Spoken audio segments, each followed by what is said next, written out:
Hello guys, welcome back to my YouTube channel. Sesuai janji today, gua up video yang Osaka dan Nara alias part 2 dari video sebelumnya di Tokyo.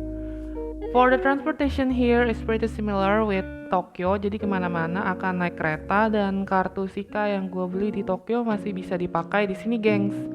Dari Tokyo ke Osaka, gue tuh naik night bus from Kawaguchiko Station sekitar 8 jaman sampai di Osaka. Jadi day one gue di Osaka adalah Osaka Castle dan Dotonbori. Jadi gue beneran langsung dari bus nih turun di Osaka, terus titip barang di locker. Habis itu langsung cabut lagi nih. Sehabis itu guys, gue jalan-jalan sama keluarga gue. Bahkan gue inget banget gue menggunakan baju yang sama dengan yang gue pakai sehari sebelumnya. Karena nggak sempet mandi guys. Bersyukurnya udara di Jepang pas musim semi tuh lumayan sejuk, berangin gitu guys. Jadi gue nggak keringetan banget gitu. Meskipun suhu udara di Osaka itu lebih panas daripada di Tokyo. Dan sampai di Osaka Castle, langsung disuguhi pemandangan istana jadul Jepang ya, yang megah banget, beserta taman-taman sekitarnya yang asri dan rapi banget. Tapi jujur gua nggak tertarik untuk masuk ke dalam castle-nya, dan terlebih lagi kalau masuk tuh harus ada bayar karcis lagi guys. Jadi ya udah gue foto-foto dari luar aja. Dan jujur waktu di Osaka Castle karena kita kerjaannya jalan kaki kemana-mana ya, jadi tuh bener-bener lapar banget guys. Makanya kita habis foto-foto langsung buru-buru cabut ke Dotonbori untuk cari makanan.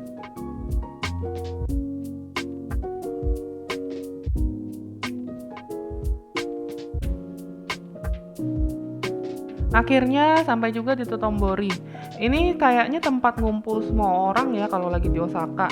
Ramainya banget guys. Sebenarnya kalau di Jakarta suasana dan bangunannya tuh kayak di Mangga Besar dan Pasar Baru gitu. Cuman ada sungai aja di tengahnya. Dan menangnya Jepang tuh bersih dan rapih banget guys. Kayak almost nggak ada sampah. Gue jujur bingung kenapa bisa sebersih ini padahal tempat sampah tuh jarang banget di Jepang. Di Dotonbori biasanya orang nongkrong-nongkrong sampai malam buat kulineran dan belanja. Banyak tempat kulineran viral di sini dan tentunya ada Don Quijote guys yang bikin gua kalap belanja sampai 3 kali bolak-balik in total. Kemudian di Dotonbori juga ada favorite spot yaitu Glycosine, dimana ini rame banget sama orang-orang berfoto, dan juga ada tourist attraction yaitu naik boat untuk ngiterin sungainya. Dan dengan demikian menutup day one kita di Osaka.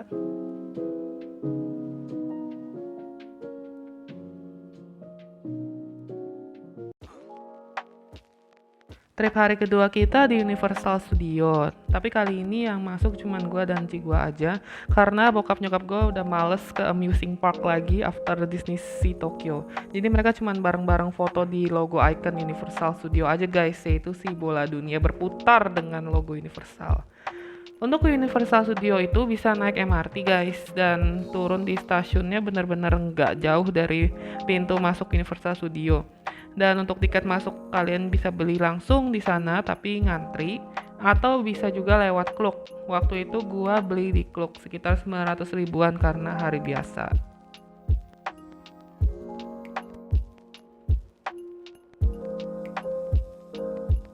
Untuk permainannya di USJ tuh banyak kan mainan buat bocil sih ya, tapi so far experience bermain di sini tuh lebih smooth daripada di Disney Sea, karena tuh nggak terlalu ngantri.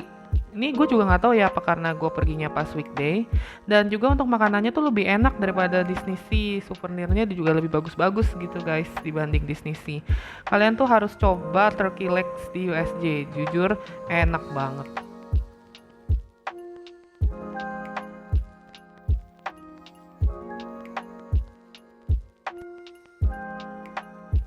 Jadi ada trik untuk main di USJ nih guys, yaitu menggunakan aplikasinya buat cek jam ngantri di sana. Jadi attraction yang paling hits dan ngantri di sini adalah Super Nintendo World dan Harry Potter. Itu bisa sejam lebih guys ngantrinya, bahkan bisa sampai 2 jam. Nah kalau kalian tipikal yang makan siang gak harus duduk nih, kalian bisa pas jam makan siang ke salah satu attraction yang ramai banget tadi buat ngantri. Dan nanti pas di jam ramai, kalian bisa main atraksi yang lebih sepi atau bisa pakai waktunya buat nonton show seperti Beetlejuice dan Sing.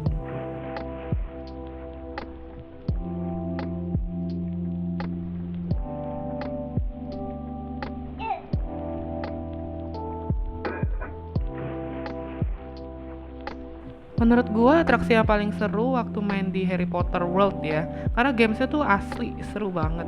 Meskipun kita nggak boleh bawa masuk HP buat rekam karena tas, kacamata, dan perhiasan semuanya tuh ditaruh di locker.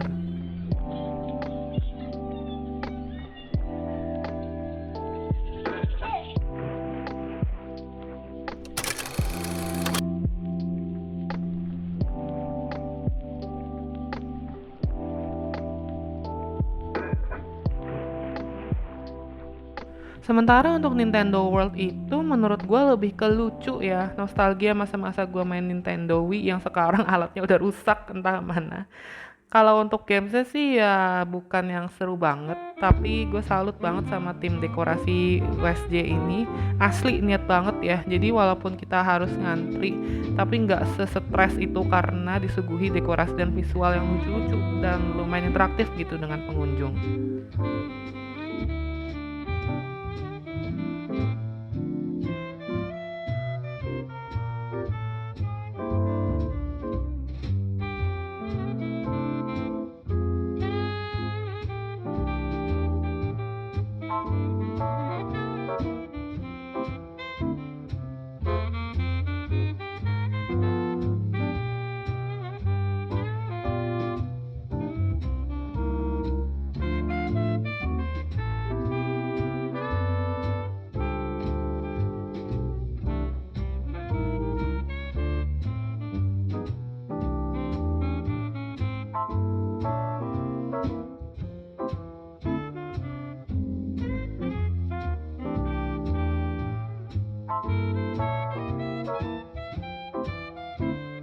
So, USJ ini oke banget sih guys buat jadiin rekomendasi kalau kalian ke Osaka. Dan bisa banget nih main seharian di USJ, very worth to try guys. Jadi day 3 kita adalah trip to Nara. Nah, jadi Nara itu juga nggak terlalu jauh dari Osaka. Bisa kita jangkau pakai MRT lalu kita naik bus untuk sampai di lokasi. Suasana di Nara itu asri dan udaranya sejuk banget guys. Meskipun kondisinya waktu gue pergi rame banget. Padahal weekday loh. Banyak anak-anak sekolah yang datang ke sini. Jadi mereka rombongan gitu guys. Tapi it doesn't mean dengan ramenya orang akan menambah sampah guys. Karena asli walaupun rame tapi tetap masih bersih dan rapih banget guys. Di sini tuh terkenal dengan rusa yang nunduk-nunduk kayak orang Jepang dan emang begitu kenyataannya, beneran nunduk kok. Tapi ya once again, hewan ya tetap hewan. Rusa di Jepang ya tetap aja gitu makan dengan sangat rakus dan agak barbar ya, meskipun nggak nyerang sih, aman gitu. Dan ya tetap bau sih rusanya ya guys. Karena gue kira awalnya rusa di Jepang tuh wangi, aneh banget gila pemikiran gue, saking gue pikir tuh di Jepang kan semuanya bersih ya dan rapih ya, jadi gue kira kayak oh rusanya juga bersih dan wangi kali ya. Dan still ada beberapa spot yang jadi tempat BAB-nya si rusa ini nih, jadi watch your step ya guys. Haha. Selanjutnya di Nara juga bisa menikmati slow living Japan. Dan of course kulineran dong di sini. Kita sampai 2 kali makan es krim matcha, padahal cuacanya tuh lagi dingin, tapi tetap aja gitu kita makan es krim. Dan untuk makan siangnya karena ngantri banget, akhirnya kita makan di Sevel. Dan ya you know lah, Sevel again and again. Sevel for life. Dan jujur makanan konbini paling enak ya menurut gue Sevel guys. Sehabis dari Nara kita sebenarnya mau ke Kyoto, tapi karena besokannya flight pagi jadi akhirnya ya udahlah balik aja ke hotel.